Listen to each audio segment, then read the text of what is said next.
Hi, my name is Marvin, and I'm the owner and creator of TSP Investing, a website dedicated to helping TSP members increase the value of their TSP portfolios. If you've ever sat down with a financial professional or simply trying to learn personal finance or investing on your own, then the majority of you have probably heard or read the following statements of conventional wisdom from the financial industry.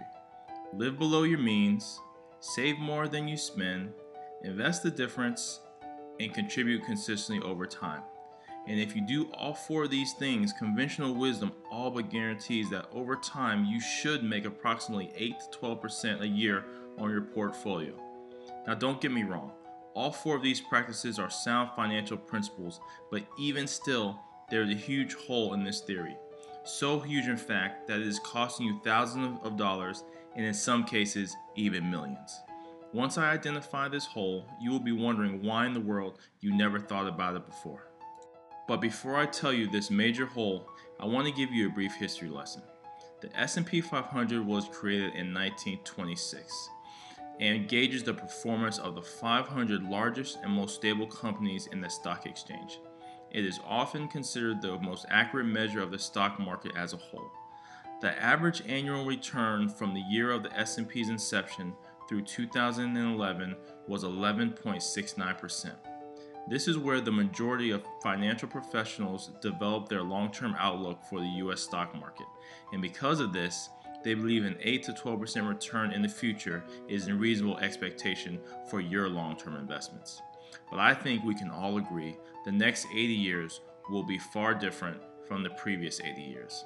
Think about it for a minute. Do you really believe the United States can replicate the exponential growth from the previous 80 years? Now that we have the history lesson out of the way, what is this hole in the traditional investment theory I am talking about? Well, it's actually a question, and it's a question every single person should be asking themselves, or at the very least, asking their professional advisor. What about stock market crashes? If you have had the experiences I have, then chances are you've been told or even read, don't worry about the ups and downs of the market. The worst thing you can do is try to time the market. Whatever you do, don't sell. You could be missing out on huge gains in the future. Rest assured, if you simply keep making monthly contributions, then you will buy more shares during down markets and buy less shares when the stock market is expensive. And over a sustained amount of time, the magic of compounding will occur and your portfolio will turn into a hefty nest egg by the time you retire.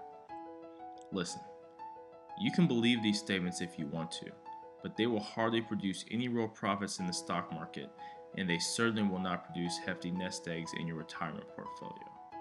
Allow me to show you the two most recent stock market crashes that we have studied in depth. In late 2000, the stock market made a turn for the worse and headed south for approximately 30 months. To be more specific, it went from a peak of approximately 1520 all the way down to a bottom of approximately 780, which is a 49% loss. To visualize this market crash in regards to your retirement portfolio, if you had a portfolio value of $100,000, your portfolio would have a measly value of $51,000 by the end of this stock market crash. Let's take a look at late 2007.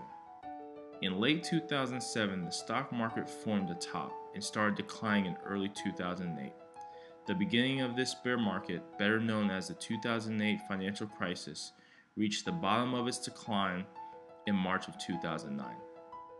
From a top of 1560 all the way to a bottom of 675, the stock market lost 56% of its value in approximately 18 months.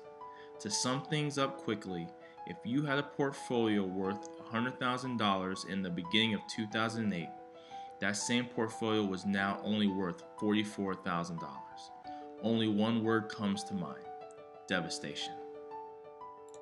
Now I know what you're thinking. What about buy and hold? I wouldn't have lost money if I didn't sell at the bottom. I won't realize a loss until I actually sell my shares. This is true in theory, but I want to show you what it looks like in practice. Here are Tom and Jane. They have both worked hard, lived modestly, and contributed to their thrift savings plans consistently, which has resulted in them both accumulating TSP portfolios worth $100,000. Tom has read numerous books on finance and believes full-heartedly in the theory of contributing to his TSP consistently and letting the magic of compounding do its thing. He doesn't believe in timing the market, but he certainly believes in the buy and hold theory. He doesn't need this money anytime soon, so his plan is to check back in on it a couple of years prior to him retiring. Jane, on the other hand, is on the unconventional side. She has read a couple mainstream finance books and understands the theory of buy and hold, contributing consistently to her TSP and letting her gains compound, but she's also open to new theories that are backed by facts and historical data. In fact, her open-mindedness led her to TSP Investing, where she learned the concept of avoiding stock market crashes, then establishing a full position in the stock market once the bear market had ended. To prove our concept, we're going to use the 2000 stock market crash, better known as the dot-com bubble. We previously showed you that the market declined approximately 49% during this collapse. At the absolute bottom, the value of Tom's portfolio was $51,000. But remember, he's read tons of finance books, so he's not selling during the bottom. He simply plans to buy and hold, then check in on his TSP portfolio a couple years prior to his retirement date.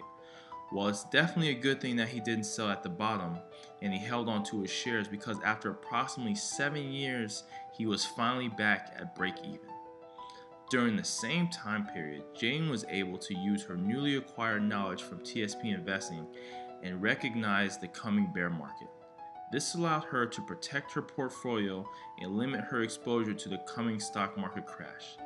Jane certainly wasn't able to exit the market unscathed or make any money during the 30 months it took for the bear market to unfold, but she was able to salvage the majority of her portfolio. And it's because she salvaged the majority of her portfolio, she was able to purchase funds near their lows after the bear market ended, which led to Jane accumulating $180,000 during the same period that Tom simply broke even. And yes, I know what you're thinking.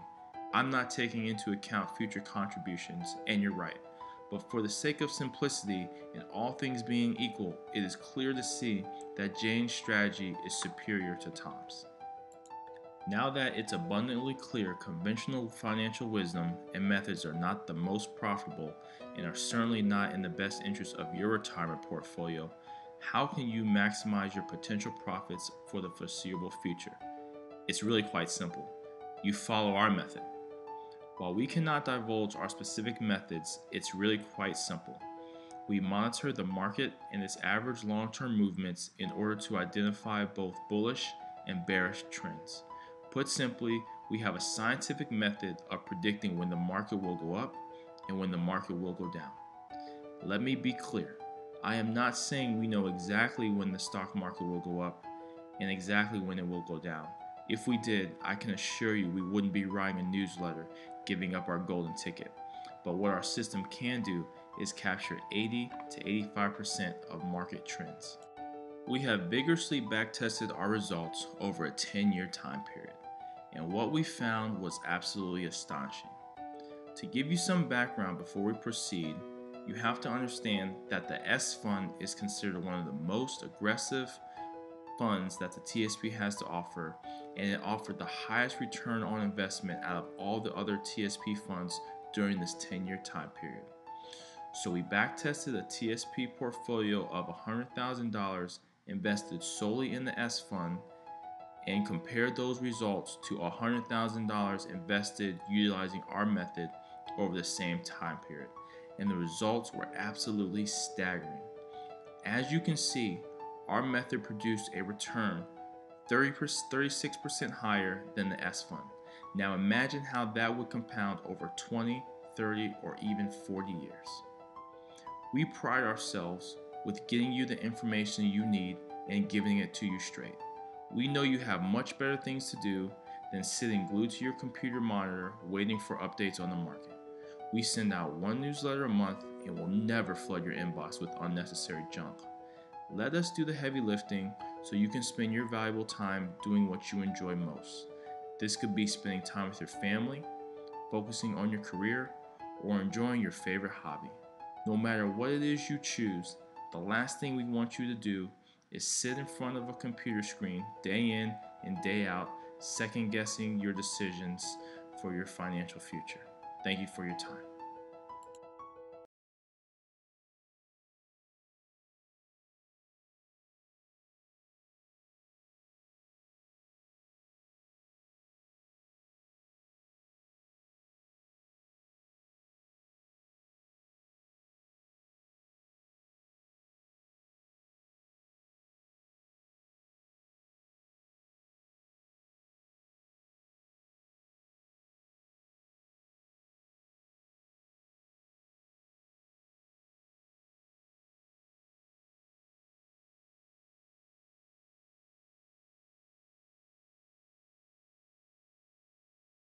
Hi, my name is Marvin, and I'm the owner.